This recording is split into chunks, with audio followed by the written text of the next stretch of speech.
Spring 1945 on Okinawa did not bring relief or hope. It brought a deepening spiral of dread for the villagers of Misato. The war had ground on for so many years that anxiety had become as natural as breathing. Daily life was overshadowed by rumors and government warnings, each one painting the Americans as merciless monsters. Stories spread quickly. Americans tortured women, murdered children, and burned entire villages. These tales were repeated so often that even the most skeptical minds accepted them as truth. Women whispered cautionary warnings to their children at bedtime. Old men, gathered in dim corners, spoke about the fate of those who dared surrender, death not only for themselves but for their families. In every home, knives and glass vials were carefully hidden, tools not for protection, but for escape from a fate worse than death. Saka Kondo, heavily pregnant and recently widowed, could feel the weight of this collective terror in every interaction, every glance, every word spoken in hushed tones. Her days were spent in a kind of anxious routine, tending to her sick young son and supporting her elderly mother, all while trying to ignore the looming threat beyond their thin wooden walls. She moved slowly, her body heavy and her spirit heavier still. The simple acts of boiling rice, sweeping the floor, or folding blankets took on a ritualistic quality, a desperate attempt to create normalcy amid chaos. Every evening, the villagers vanished into their cellars or the nearby caves, emerging only when the last rumble of artillery faded. Conversations were short and tense. Children, once lively and curious, now played quietly indoors, their laughter stifled by the ever-present threat of violence. Even the wind seemed to carry a warning, rustling the bamboo and rattling the shoji doors at night. Fear of the Americans was only part of the nightmare. Equally terrifying was the suspicion that neighbors might report any sign of weakness or wavering resolve. The notion of survival had become morally dangerous. Surrendering was not just unthinkable, it was treasonous. Community leaders, under the watchful eye of the military police, organized clandestine meetings to remind everyone of their duty. Better to die together than to live as cowards. The sense of isolation was total. Sakai found herself trapped not only by enemy forces approaching from beyond the hills, but by a kind of internal siege. Her mind reeled with worst-case scenarios. What if the Americans came while she was giving birth? What if her son's cough gave away their hiding place? Each possibility felt more suffocating than the last. On the morning that would change her life forever, Sakai woke from a restless sleep to the sound of distant explosions. The earth shuddered beneath her, and dust fell from the rafters. She instinctively placed a hand on her swollen belly, whispering silent prayers for strength. Her mother was already awake, clutching a wooden rosary, face pale with worry. As the day dragged on, news swept through the village that American troops had been sighted on the other side of the valley. Fear passed from house to house like wildfire. Some neighbors began packing what little food they had, preparing to flee into the hills. Others simply waited, silent and numb, for whatever fate would bring. For Sake, flight was not an option. She could barely walk, let alone run, and her mother and son were too weak for any journey. When night finally fell, Sakai felt more alone than ever. The walls of her home, once comforting, now seemed flimsy and exposed. She lay awake in the darkness, holding her son close, listening for every sound, every footstep, every distant shout, every falling stone. In that long, silent vigil, the boundary between life and death felt thinner than ever before. The first blast shook the Kondo home just before midnight, jolting Sakai from her uneasy sleep. Dust and debris rained from the ceiling, and the small house groaned with every new explosion. She clutched her son to her chest, feeling his feverish skin and shallow breaths. Her mother called out in the darkness, her voice trembling with fear as another shockwave rattled the walls. There was no time to gather belongings, no chance to think, only an urgent need to survive. As the shelling intensified, Sakai managed to help her mother and son stumble down into their makeshift earthen cellar. The cramped space reeked of damp earth and old panic. Each thud from above sent small showers of dirt down onto their heads. Sakai could feel the pressure mounting in her abdomen. The unmistakable, relentless surge of labor had begun. Every contraction felt sharper, more urgent, as if her body was trying to force new life into the most hopeless of circumstances. Her mother tried to comfort her, but her hands were shaking and her words came out in panicked whispers. The little boy whimpered and coughed, pressing his face into Sakai's shoulder. The pain and the noise outside blended together until Sakai could no longer tell which was worse, the fear of the Americans or the agony of childbirth begun too soon. She gritted her teeth, biting back cries, knowing that any sound could betray their hiding place. There was almost no light, just the faintest glimmer from a crack in the boards above. Sakai's thoughts became disjointed, leaping from panic to guilt to despair and back again.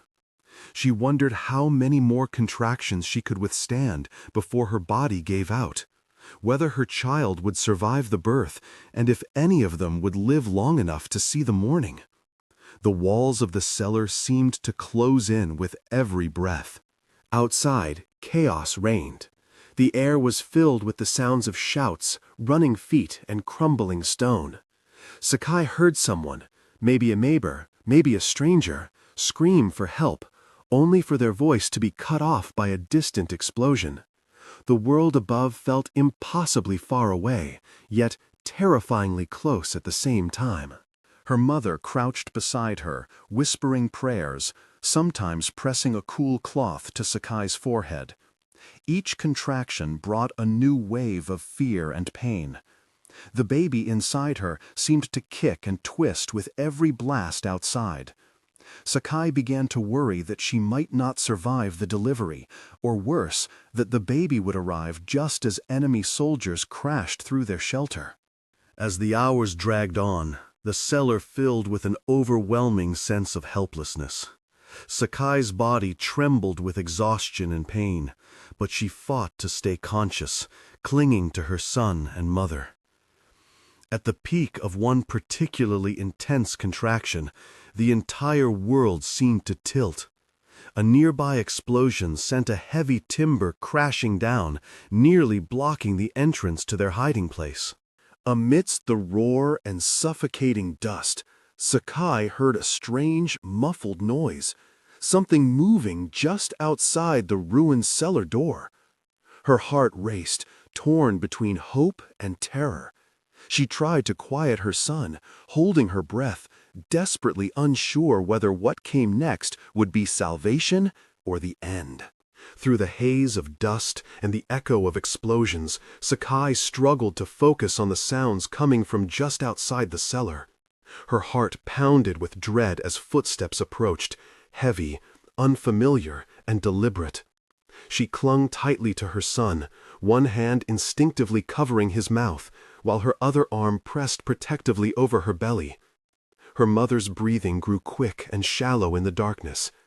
Every childhood story about the brutality of invading soldiers flashed through Sakai's mind, amplifying her terror. Suddenly, the cellar door creaked, then shifted as debris was carefully moved aside.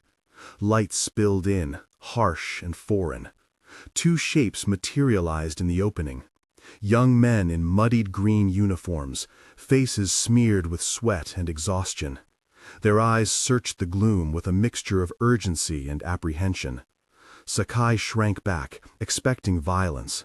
But one of the strangers, tall, with sharp features and nervous eyes, immediately knelt down, speaking rapidly in a language she barely recognized. He called out, his voice loud but not angry. The words meant nothing, but his gestures did. Open hands, slow movements, a repeated gesture toward her belly and the child in her arms. The other soldier, a medic, crouched beside him, pulling a small first aid kit from his pack and setting it on the ground between them. Sakei's mother, trembling, made a weak effort to shield her family, but the medic only shook his head, palms up, and slowly approached with bandages. Sakai was paralyzed by fear and pain, but the contraction forced her to cry out despite herself. The medic's expression changed. Concern overtook his features. He pointed gently to her stomach, then to himself, miming a calm reassurance. Sakai could not understand his words, but in that moment she realized these men were not there to harm her. Her body, however, would not allow her to relax. She was shaking, feverish, and utterly exhausted. The medic quickly assessed the situation, checking Sakai's pulse and the baby's position as best he could. He handed Sakai a canteen of water and used a torn sleeve to wipe blood from her face. His movements were swift but gentle, and his eyes never left hers, as if seeking permission for every action. The other soldier moved debris away from the door, making sure there was a clear path for escape. All the while, the roar of gunfire and shelling persisted in the distance, a constant reminder that safety was precarious at best. Yet within the small confines of the cellar, a fragile bubble of trust began to form. Sakei's mother relaxed enough to accept a cloth bandage for her own scraped hand. Her son, watching wide-eyed, clung to Sakei's side, not fully understanding what was happening, but sensing a shift in the air. As the next contraction hit, Sakai squeezed the medic's hand, unable to hide her panic. He nodded, repeating a single Japanese word he knew, "Daijoubu," meaning, "it's okay." The sound, though imperfect, brought an unexpected wave of relief. Against all expectations, in the ruins of her world, Sakai realized that she was not alone. The soldiers worked quickly and carefully, improvising as needed in the cramped, dim space. One of them offered his jacket to wrap the newborn when the time came, while the other prepared makeshift bandages. For Saka, the boundaries between enemy and ally blurred, replaced by something more elemental, a desperate, shared struggle for life. The medic's steady hands and the calm determination in his eyes became Sakai's only anchor as her labor intensified. She gritted her teeth, sweat beading on her brow, while the chaos of war pressed in from every direction.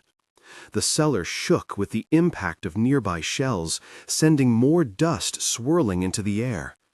Yet within those crumbling walls, a strange sense of safety began to take root. The American soldiers, previously the stuff of nightmares, now knelt at her side, intent only on saving lives. Between contractions, Sakai caught glimpses of the outside world through the shattered cellar entrance.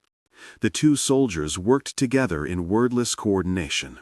One passed supplies, cleared rubble, and kept watch, while the medic focused entirely on her. Her mother, though fearful, found herself assisting, holding a lantern and whispering encouragement in trembling tones. Her son, cheeks streaked with dirt, huddled in the corner, eyes darting between his mother and their unexpected rescuers. The baby's arrival became imminent.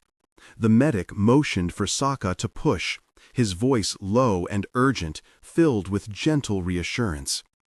She fought against the pain, her body racked by exhaustion and fear, but the determination in the eyes around her lent her strength.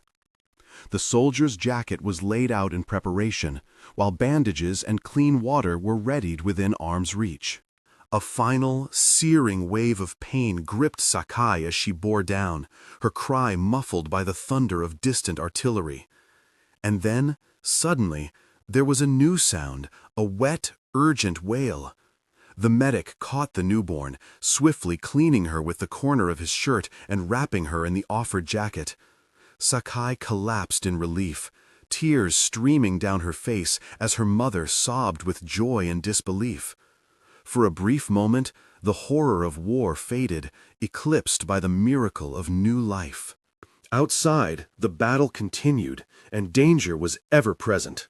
At one point, a particularly close explosion rattled the cellar so violently that dirt cascaded down from the ceiling.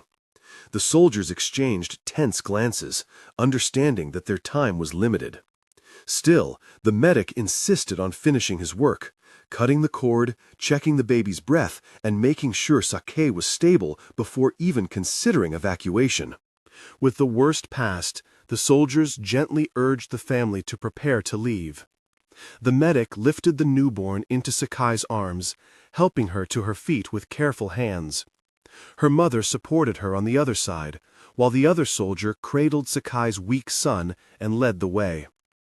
Every step toward the open air was a risk, but also a testament to the fragile alliance that had formed in the darkness.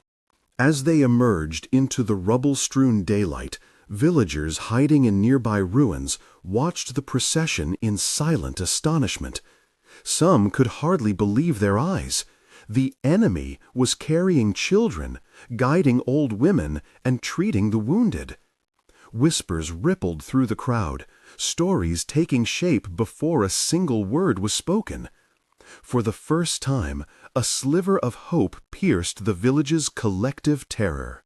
As Saka and her family were guided toward the makeshift field hospital, she looked back at the cellar where she had expected to die.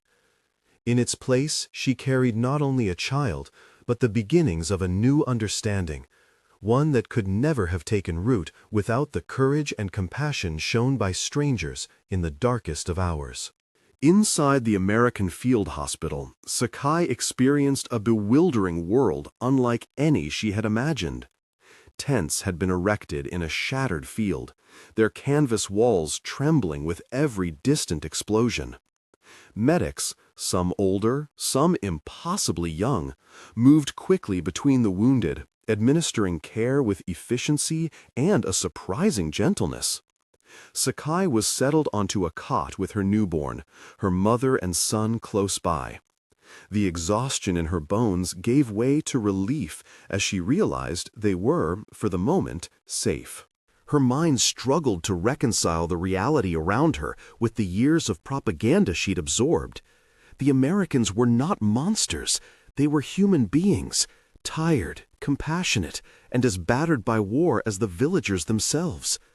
The medic who had delivered her baby continued to check on her, bringing water, adjusting her blankets, and even attempting to communicate through simple gestures and careful, halting Japanese. She responded with nods and grateful smiles, each exchange further eroding the barriers of suspicion.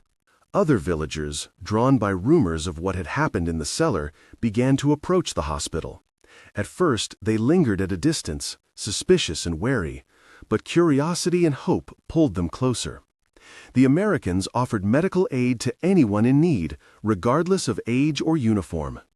Children with cuts and fevers received clean bandages and sweet hard candy. Old men had their wounds dressed and were given sips of water. What started as a trickle of villagers soon became a steady stream. One afternoon, as the sun filtered through torn canvas, Sakai watched her son sharing a bowl of rice with an American soldier, their laughter timid but genuine. Her mother, once rigid with fear, found herself speaking with a medic about healing herbs and old remedies. The baby, wrapped in the medic's jacket, slept soundly beside her cot, oblivious to the strange new peace that had settled over their family. For the first time in weeks, Sakai allowed herself to feel hope. The American's presence, once the symbol of terror, had become a lifeline for the village. Small acts of kindness, an offered blanket, a warm meal, a shared moment of understanding, began to heal wounds deeper than the ones caused by shrapnel. She saw that the war was not just about destruction, it was also about survival and the chance to rebuild something better. At dusk, the villagers gathered near the hospital to light incense for the dead and the living. There were no grand speeches, only the soft murmur of prayers and the quiet weeping of those who had lost loved ones. The Americans joined in, standing respectfully at the edge of the crowd. In that fragile twilight, Enemy and ally grieved side by side, united by shared suffering and a tentative trust. Sakai realized that a single act of compassion had changed the trajectory of her life and the lives of everyone in the village. The memory of fear was still there, lingering at the edges, but it no longer defined her. In its place grew something new, gratitude and the first stirrings of peace, even as the sounds of war continued just beyond the hills. The war eventually moved on from Misato, leaving behind scorched fields and broken walls, but also something unexpected, a new way of seeing the world. As the years passed, the story of Sakai's delivery in the rubble became part of the village's collective memory. Elders told it to children during stormy nights, describing how the Americans who once symbolized terror had become healers in their darkest hour. What began as a tale of survival grew into a legend about compassion crossing enemy lines. Sakai raised her daughter and son in a changed village. The fear that had once defined every action slowly faded, replaced by cautious openness. Sakai's mother lived to see her grandchildren play in fields that had once been battlefields, their laughter echoing where there had been only the sound of bombs. The American medic's jacket, carefully cleaned and patched, became a treasured family keepsake, an artifact of both suffering and hope. Each spring, on the anniversary of the day the baby was born, villagers gathered at the spot where the condo home once stood. There, under a cherry tree that had somehow survived the war, they placed fresh flowers and offerings for the lost and the saved. Some years, American veterans who had served in Okinawa returned to pay their respects. They were welcomed not as conquerors or strangers, but as participants in a shared past, greeted with tea, gentle smiles, and stories retold in soft voices. Sakai's daughter grew up surrounded by these stories. She learned to walk with the help of village grandmothers who remembered the night she was born. She learned about the war not just as tragedy, but as a moment when mercy overcame fear. Inspired by the medic who had risked his life, she later studied to become a nurse, dedicating herself to helping others, regardless of where they came from. Even as the world changed and memories faded, the lesson of that night endured. Villagers spoke with respect of the Americans who had brought medicine, not just violence, who had offered water and hope along with victory. In times of tension or mistrust, the elders would remind everyone, "I saw them myself. They helped when no one else could." In her old age, Sakai often sat beneath the cherry tree, her grandchildren at her feet, telling them the story of their family's rescue. She would point to the worn jacket, now patched and faded, and explain how a stranger's kindness can change a life or a whole community. The children listened with wide eyes, unable to imagine a world where kindness could be mistaken for danger. When Sake's time finally came, the entire village gathered to honor her. The American jacket was laid gently across her lap, a symbol of the bond forged in blood and compassion. As incense drifted on the breeze, villagers and visitors alike understood that the true legacy of Misato was not destruction, but the fragile, resilient trust that had grown from the rubble. The story of Sakai and her newborn became a quiet anthem for the village. It was proof that even in war's deepest shadows, a single act of mercy could light the way forward. That memory, tender, persistent, and quietly radiant, became the strongest foundation upon which Misato was rebuilt.